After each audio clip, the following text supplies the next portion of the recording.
Hello नमस्कार, कैसे हैं आप सभी। तो स्वागत है आप सभी का एक बार फिर आपके अपने यूट्यूब चैनल एकेडमी उत्थान में। तो जुड़ जाइए मेरे चैनल से। मैं हूं श्रेया राज, जो आज आपके लिए फिर लेकर आई हूं एक नई टॉपिक, जहां की मैं आपको डेली क्विज करवा रही हूं। आज पावर कट की वजह से नहीं करवा पाई, और जहां ट्रिक दे रही हूँ, मैं बेसिक समझा रही हूँ। वैसे बड़े बड़े टॉपिक्स जैसे कि मैंने जैव मंडल दिया, जल मंडल दिया, उसके बाद बायोडाइवर्सिटी सबके बारे में, राष्ट्रीय उद्यान सबके बारे में। तो इस तरह से जैसे मैं वहाँ आपको बेसिक पढ़ा रही हूँ, साथ ही क्विज करवा रही हूँ, ट्रिक दे रही हूँ, उसी की तरह मैं आज एक फिर नई पहल लेकर आई हूँ। आप देखिएगा और आप खुद कमेंट करके बताइएगा कि मेरी ये पहल कैसी है और क्या इसे कंटिन्यू रखा जाए। कमेंट जरूर कीजिएगा, और अगर चैनल पे नए हैं तो चैनल को सब्सक्राइब कर दीजिए, बेल आइकन प्रेस कर दीजिए और लाइक करना नहीं भूलिएगा। तो आज जो मैं लेकर आई हूँ, मैं इसके बारे में पहले आपको बताती हूँ। कुछ क्वेश्चंस ऐसे होते हैं जो ना तो वन लाइनर होते हैं, जैसे वन लाइनर होते हैं, लेकिन उनसे रिलेटेड 10, 12, 15 क्वेश्चंस होते हैं। यानी उसी तरह से उसी टॉपिक से 10, 12, 15 ही क्वेश्चन वन लाइनर टाइप होते हैं, जिसके कोई बेसिक नहीं होते। तो इस सारे क्वेश्चन को आप क्या करते हैं कि या तो एक दो क्वेश्चन इससे रिलेटेड पढ़ लिए, आप फिर 2-4 महीने बाद इससे 2 रिलेटेड पढ़ेंगे। तो इस तरह से करते करते एक जगह आपकी चीज़ें रह नहीं पाती। अगर एक जगह रहेंगी तो आपको रिवीजन करने में अच्छा होगा। एग्जाम से पहले आप 5 दिन पहले से रिवीजन शुरू करेंगे तो आपके सारे टॉपिक कंप्लीट हो जाएंगे, आपसे एग्जाम में क्वेश्चन नहीं छूटेंगे। तो मैं इसी तरह कर करके हर दिन एक एक टॉपिक दूंगी, कम समय में ही आप अधिक सीख पाएंगे। तो जैसे आज मैंने भारत की कृषि क्रांति लाई, कल लाऊंगी जैसे ज्वालामुखी ले आऊँगी, किसी दिन जलप्रपात, किसी दिन बांध, किसी दिन रिलेटिव जैसे कि कौन किससे रिलेटेड है, एपीकल्चर, ये सब जो होता है सेरिकल्चर। तो उसी तरह से मैं करते करते DRDO, इसरो, सारी चीज़ें सारे एक एक करके आपको जीके कराऊंगी। तो आज जो मैं लेकर आई हूँ, चलिए आप इसे देखते हैं। भारत की कृषि क्रांतियाँ, सबसे पहले तो जानते हैं कि ये कृषि क्रांतियाँ हैं क्या। एक जो इतिहास की क्रांति थी, जैसे 1857 की क्रांति हो गया, 1942 की क्रांति, वो सब अलग थे, वो सब अलग है। और ये जो क्रांति है, ये कृषि क्रांति है। जैसे किसी भी चीज़ के उत्पादन को बढ़ाने के लिए, आपको पता होगा कि हमारे देश में जब जनसंख्या वृद्धि हुई, यानी जनसंख्या दिन प्रतिदिन बढ़ने लगी, तो उत्पादन को भी तो बढ़ाना जरूरी है, नहीं तो लोग खाएंगे क्या। तो इसीलिए हमारे देश में कुछ व्यक्तियों द्वारा, कुछ महान लोगों द्वारा, जिसमें कि विदेश से भी व्यक्ति थे और इंडियन भी थे, तो उन सब ने मिलाकर एक क्रांति शुरू की। उन सब मिलाकर क्रांति शुरू की कि ये हमें करना है, इन सब चीज़ों में उत्पादन बढ़ाना है। तो उसी में ये सारी क्रांतियाँ आती हैं। तो चलिए आज हम इसके बारे में डिटेल से पढ़ते हैं कि ये क्रांति किससे संबंधित है और कौन कौन इससे जुड़े व्यक्ति हैं। तो सबसे पहले हम देखते हैं हरित क्रांति। तो हरित क्रांति का संबंध है कृषि से, उत्पादन से, यानी कि कृषि उत्पादन से, कृषि के क्षेत्र में उत्पादन करने से। इसे आप खाद्यान्न उत्पादन भी कर सकते हैं। तो ये जो है हरित क्रांति, इससे रिलेटेड है। अब देखिए कृषि उत्पादन में कौन से फसल से रिलेटेड है, ये भी क्वेश्चन आता है। तो ये गेहूं के फसल से रिलेटेड है। 1966 से 67 के दशक में ये क्रांति हुई थी।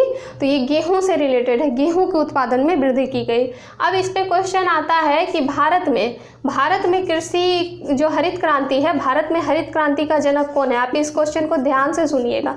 यदि भारत में पूछेगा हरित क्रांति का जनक, तो स्वामीनाथन, MS स्वामीनाथन, आप इनका पूरा नाम याद रखिए, MS स्वामीनाथन। भारत में यदि कृषि हरित क्रांति का जनक पूछा तो MS स्वामीनाथन। और यदि विदेश में, यानी कि विदेशों में पूछेगा कृषि, भारत नहीं देके डायरेक्ट पूछेगा कि हरित क्रांति का जनक कौन है, तो आप उसे लगाएंगे, मैं यहाँ विदेश लिख देती हूँ समझने के लिए, आप उसे लगाएंगे नॉर्मन बोरलॉग, यानी कि इनका पूरा नाम नॉर्मन E बोरलॉग था। आप इसे ध्यान में रखेंगे। ये दोनों क्वेश्चन 2 हैं और एग्जाम में गलतियाँ नहीं करनी। तो यदि पूछेगा कि कृषि, ये जो हरित क्रांति है, इसके जनक कौन है, तो आपको नॉर्मन ई बोरलॉग लगाना है। और अगर बताया जाएगा कि भारत में कृषि है, भारत में हरित क्रांति का जनक कौन है, तो ये है हमारे MS स्वामीनाथन। तो ये बातें आपको पता चली गई कि कृषि उत्पादन के लिए था, खाद्यान्न से रिलेटेड, गेहूं के उत्पादन से भारत में इनके जनक ये हैं, विदेश में इनके जनक ये हैं। और यदि कभी आ जाए किस दशक में, तो 1966 से 67 के दशक में। अब चलते हैं श्वेत क्रांति। तो श्वेत क्रांति का संबंध किससे था, दुग्ध उत्पादन। श्वेत क्रांति का संबंध दुग्ध उत्पादन से था। इसे ऑपरेशन फ्लड भी कहते हैं। अगर क्वेश्चन आ जाए कि ऑपरेशन फ्लड का संबंध किससे था, तो श्वेत क्रांति से, और इसे ही आप ऑपरेशन फ्लड भी कहते हैं, ऑपरेशन फ्लड। अब इसके जो ये जनक थे, श्वेत क्रांति के जनक, ये थे वर्गीज कुरियन। वर्गीज कुरियन थे श्वेत क्रांति के जनक, वर्गीज कुरियन थे श्वेत क्रांति के जनक। आप इसे ध्यान में रखिएगा, वर्गीज कुरियन। तो ये जो अमूल मिल्क जानते हैं ना, अमूल मिल्क बचपन में जो पिलाया जाता है, अमूल मिल्क उसी की कंपनी से रिलेटेड है, तो यदि कभी ये जाए तो ये भी आप ध्यान में रखें। उसके बाद आ जाता है नीली क्रांति। तो नीली क्रांति का संबंध किससे है? तो मछली उत्पादन से नीली क्रांति का संबंध है मछली उत्पादन या मत्स्य उत्पादन जिसे ये कहते हैं। तो मछली के उत्पादन में वृद्धि करने के लिए ही नीली क्रांति किया गया।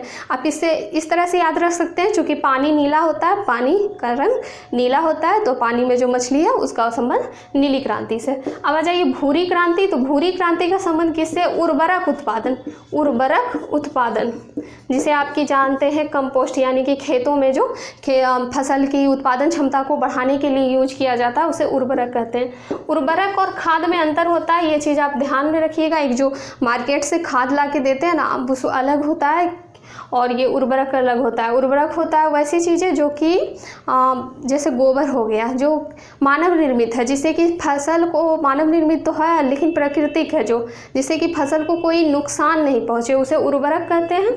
और ये खाद जो होता है वो रासायनिक होता है, उसमें रसायन की मात्रा अधिक होती है, इससे ज़मीन को भी नुकसान होता है और फसल को भी नुकसान होता है। तो ये चीज़ें बेसिकली मैंने आपको बताया, इसे आप ध्यान में रखिएगा। अब है ये रजत क्रांति। तो ये रजत क्रांति का संबंध किससे है? तो रजत क्रांति, चूंकि ये उजला, रजत का मतलब ही सफ़ेद होता है, तो यानी कि आप ध्यान रखेंगे कि ये अंडा उत्पादन से है। अंडा का कलर भी सफ़ेद होता है और ये रजत का मतलब भी, रजत मीन्स चांदी कह लीजिए आप, चांदी होती है रजत में, तो सफ़ेद होता है, तो ये भी सफ़ेद है। अब आ गई पीली क्रांति। तो पीली क्रांति का संबंध किससे है? तो तिलहन उत्पादन। तिलहन का मतलब जो तेल वाले फसल होते हैं, जैसे सरसों हो गया, राई हो गया, अलसी हो गया, तो ये जो तेल वाले फसल होते हैं तिलहन, उसी का संबंध, तिलहन उत्पादन उसी का संबंध है पीली क्रांति से। आप देखते होंगे कि सरसों तेल का कलर पीला होता है, तो आप उसी से इसे याद रखेंगे, ये उजला, ये नीला, ये भूरा और ये पीला। अब देखिए कृष्ण या ब्लैक क्रांति। ब्लैक को ही, काला को ही कृष्ण कहा जाता है। तो ब्लैक क्रांति का संबंध किससे है? तो ये पेट्रोलियम जो हमारे पृथ्वी के नीचे से पेट्रोलियम निकलता है, ये पेट्रोलियम, या इसे ही बायोडीजल भी कहते हैं, इसे ही बायोडीजल भी कहते हैं। तो बायोडीजल या पेट्रोलियम के उत्पादन से संबंधित है कृष्ण या ब्लैक क्रांति। उसके बाद लाल क्रांति आ जाइए। लाल क्रांति दो चीज़ों से रिलेटेड है, एक तो मांस से, जिसे मीट कहते हैं, मांस से रिलेटेड है, एक कहीं कहीं टमाटर भी आपको देखने को मिलेगा। तो यदि ऑप्शन में मांस रहे तो आप मांस टिक कीजिए, टमाटर रहे तो टमाटर टिक कीजिए। तो इनके उत्पादन से रिलेटेड है ये लाल क्रांति। लाल देख लीजिए, मीट का कलर भी लाल होता है, टमाटर का कलर भी लाल होता है, तो इससे आपको ध्यान में रखना। अब देखिए गुलाबी क्रांति। गुलाबी क्रांति का उत्पादन झींगा उत्पादन से है। झींगा उत्पादन से हमारी तरफ इसे इचना कहा जाता है, इचना के नाम से भी लोग जानते हैं, ऐसे इसका मेन नाम झींगा है। तो ये गुलाबी कलर का होता है, बड़ा बड़ा जब हो जाता है, ऐसे तो जब कम रहता है तो सिल्वर कलर का दिखता है, जब छोटा छोटा रहता है तो, और लेकिन जब बड़ा होता है तो वो पिंक हो जाता है। तो समझ लीजिए गुलाबी क्रांति का संबंध झींगा उत्पादन से। अब देखिए बादामी क्रांति का संबंध किसे है? तो ये जो बादामी क्रांति का संबंध है ये मसाला उत्पादन से है। मसाला उत्पादन, हमारे घरों में जो मसाला सब यूज होता है, जैसे जीरा मरीच जो भी कर लीजिए, फोरन सबका, वो सब मसाला उत्पादन से होता है। इसे एक क्वेश्चन में बता देती हूँ कि मसाला का सर्वाधिक उत्पादन हमारे देश में कहाँ होता है? तो वो केरल में होता है। और काजू का भी सर्वाधिक उत्पादन केरल में होता है। केरल में ही मसाला और केरल के ही कालीकट बंदरगाह पर सबसे पहले वास्को डी गामा जब भारत आया था 17 मई 1498 को, तो केरल के कालीकट बंदरगाह पर आया था। और इसे मसाला के लिए, मसाला के व्यापार के लिए मेनली जो पुर्तगाली हमारे देश में आए थे, जिन्होंने भारत की खोज की, वास्को डी गामा, वो मसाला के उत्पादन के लिए, मसाला के व्यापार के लिए ही भारत में आए थे। और मसाला से व्यापार करते हुए इन्होंने बहुत ज़्यादा, जैसे यहाँ से कोई चीज़ें ये 10 में ले जाते थे तो वहाँ 50 में बेचते थे, इतना ज़्यादा मुनाफा होता था, तभी तो भारत को सोने की चिड़िया कहते थे। और इसी तरह से पुर्तगाली आए, डच आए, अंग्रेज आए, सब लालच में आए कि यहाँ से उत्पादन करवा के अपने देश में अधिक से अधिक दामों पे बेचना। यही वजह है कि हमारा भारत एक दिन गुलाम भी हो गया। तो आप इसे ध्यान में रखेंगे, मैंने ऐसे ही एक्स्ट्रा बता दिया। अब है सुनहरी क्रांति का संबंध किससे है? तो सुनहरी क्रांति का संबंध बागवानी से है। बागवानी, या फिर जिसे आप फल उत्पादन कर सकते हैं, फल उत्पादन। तो सुनहरी क्रांति का संबंध किससे है? बागवानी या फल उत्पादन से, आप ध्यान में रखेंगे। उसके बाद अमृत क्रांति, 12वां नंबर और आखिरी है अमृत क्रांति।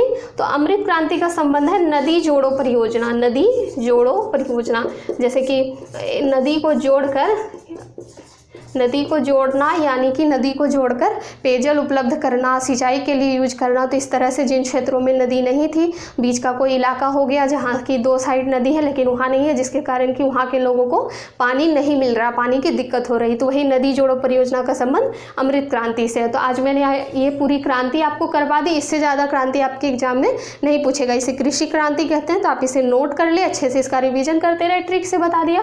तो 1 से 2 बार में आप इसे जरूर ध्यान में, आपके ये हमेशा के लिए मेमोरेबल हो जाएंगे, तो आप ध्यान रखिएगा। तो चलिए कल फिर मैं इसी तरह के एक टॉपिक लाऊंगी। अगर अच्छा लगेगा तो ज़रूर बताइए और कमेंट जरूर कीजिएगा कि आपको ये वीडियो कैसा लगा। तो चलिए तब तक के लिए धन्यवाद। घर पे रहिएगा, सुरक्षित रहिएगा, कोविड टाइम में खुद का और अपने परिवार का भी ख्याल रखिएगा। चलिए धन्यवाद।